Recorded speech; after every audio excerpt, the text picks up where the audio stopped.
Have you ever wondered why the richest man in the world married more than 700 women? And then, after all that, he still went ahead and took 300 concubines. To be honest with you, the answer is not what you might think. In fact, the real reason is far more shocking.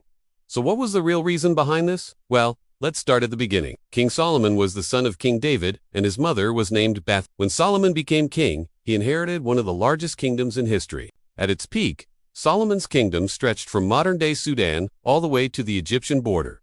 That's quite a large area, and as such, Solomon needed many wives to help him rule. Now, at this point, you may be wondering, didn't he already have a wife? Yes, he did, but there's something you should know about ancient cultures that might shock you. See, back then, it was not uncommon for kings to have multiple wives or even concubines. In fact, it was almost expected of them. The more wives and concubines a king had, the wealthier and more powerful he was seen as. This is because having many wives and concubines meant that he could produce many heirs, which would ensure the continuation of his bloodline. Also, when a king died, his wives and concubines did not go with him. Instead, they became the property of his successor. This ensured that the new king would have access to a large pool of women who were already experienced in the ways of the kingdom. For example, Solomon's father, King David, had many wives, and he made sure that Solomon was prepared to take over his kingdom by giving him experience. He allowed Solomon to sleep with many of David's wives, so that Solomon could learn how to please a woman. It might sound disgusting to us today, but this was just how things were done back then. Okay,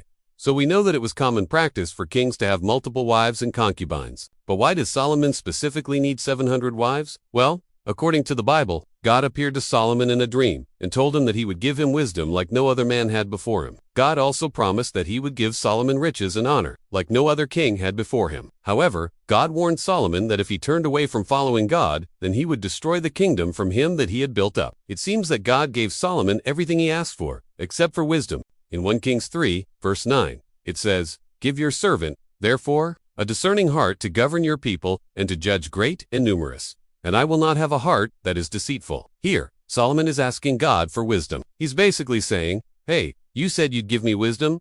Could you please do that now? This shows us that even though God gave him riches and honor, Solomon still had to ask for wisdom. In ancient times, wisdom was highly valued. A wise ruler was able to make good decisions that benefited his people. He was also able to keep order and maintain peace within his kingdom. Solomon was well aware of the importance of wisdom, and he wanted to make sure that he was ready to be a good ruler. When Solomon woke up from his dream, he knew that he needed to take action. If he was going to build the kind of kingdom that God had promised him, he needed to be wise. So he decided to put his plan into action. First, he sent for the wisest men in Israel. He gathered them together and challenged them to come up with the best way to judge between two women who were both claiming to be the mother of the same child. This was a difficult task, but the men came up with a plan. They told Solomon to bring the two women into his court and have them sit on chairs. Then he would have each woman hold up her child and ask them which one was the real mother. The plan worked perfectly. The real mother was so overcome with joy that Solomon had been able to reunite her with her child that she offered to give up her claim to the child if it would save his life. The other mother was so enraged that Solomon had exposed her as a fraud that she demanded that the child be cut in half, with each of them receiving one piece. At this point, the real mother began to cry out and beg Solomon to reconsider his decision. She reminded him that the child was innocent and did not deserve to die.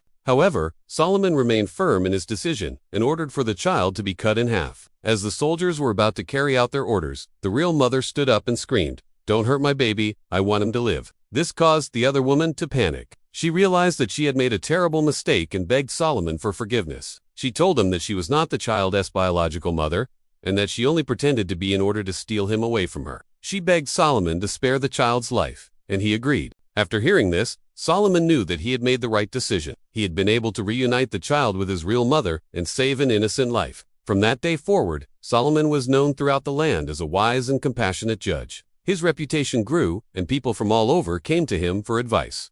So why did Solomon marry 700 women? Well, the answer is simple. He needed to find the wisest woman in Israel, so that he could marry her and have children with her. As we've already discussed, wisdom was highly valued in ancient times, and Solomon wanted to make sure that he produced a son who was wise enough to take over his kingdom someday. By marrying 700 women, he increased his chances of finding the wisest woman in Israel, thus ensuring that his bloodline would continue. Unfortunately for Solomon, he never found the wisest woman in Israel. Instead, he married the daughter of Pharaoh, which angered God.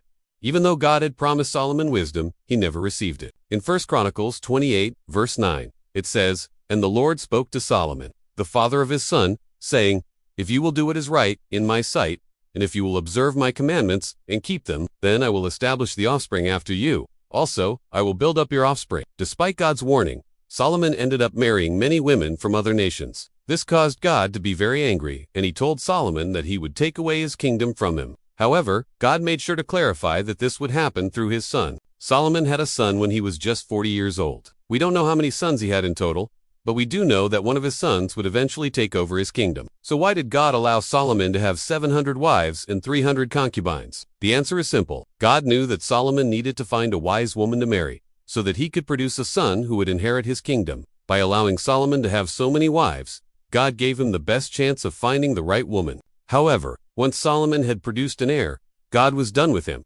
He took away his kingdom and gave it to his son. This was not punishment, but rather God's way of keeping his word. In 1 Chronicles 28, verse 6, it says, "And the Lord spoke to me, saying, The sun also when it goes down, and the moon when it is full, it is accomplished in my temple. And it came to pass when evening had come that the Lord said to me, Return and tell my son Solomon, if he will walk in my ways, keeping my statutes and my judgments, then he shall establish my kingdom forever before him." God had promised David that his kingdom would last forever. However, this promise was contingent upon his descendants walking in God's ways. By taking away Solomon's kingdom and giving it to his son, God was ensuring that this prophecy would be fulfilled. In conclusion, Solomon was allowed to have 700 wives and 300 concubines, because God knew that he needed to find a wise woman to marry, so that he could produce a son who would inherit his kingdom. Once Solomon had produced an heir, God was done with him, and he took away his kingdom and gave it to his son. Now, before you go, I need some feedback. What did you think of this video? What could I have done better? And lastly, what topic would you like to see next? Thanks for watching.